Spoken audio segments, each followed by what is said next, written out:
ஐப்பசி பிறக்க இருக்கின்றது.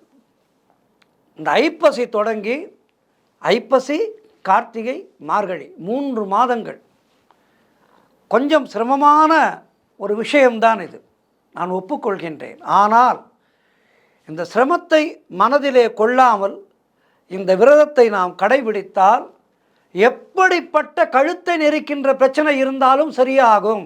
எப்படிப்பட்ட பிரச்சனையாக இருக்கட்டும் சரியாகும்.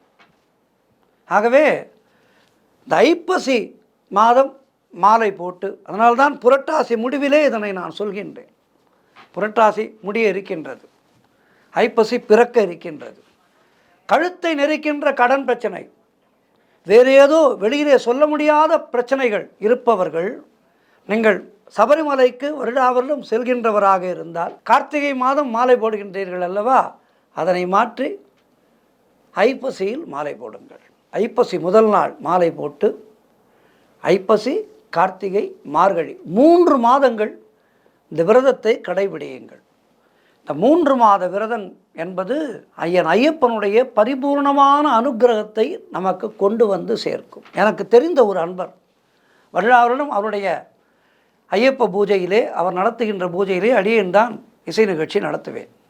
ஒரு முறை வழக்கத்துக்கு மாறாக அவர் மே மாதமே என்னை அழைத்து, சுவாமி இந்த வருடம் கார்த்திகை மாதத்திலே இங்கு பூஜை நடக்குமா என்பது தெரியவில்லை, நான் மிகுந்த பணப்பிரச்சனையிலே இருக்கின்றேன், வியாபாரத்திலே மிகுந்த நஷ்டம் எனக்கு, ஆகவே கடந்த ஒரு 3-4 மாதங்களாக வீட்டுக்கான தவணை முறையை கூட கட்ட முடியாத ஒரு சூழ்நிலையிலே இருக்கின்றேன், அதனால் இந்த வீடு என்னிடம் இருக்குமா என்பதே தெரியவில்லை, அதனால் வருகின்ற ஜூன் மாதமே மலைக்கு போயிட்டு வரப்போகின்றேன், எளிமையான முறையிலே வீட்டிலே பூஜையை போட்டு விடலாம், நீங்கள் தான் வந்து பாட வேண்டும், இசைக்குழுவினர் எல்லாம் வேண்டாம், நீங்கள் மட்டும் வந்து பாடி கொடுங்கள் என்று என்னிடம் சொன்னார்.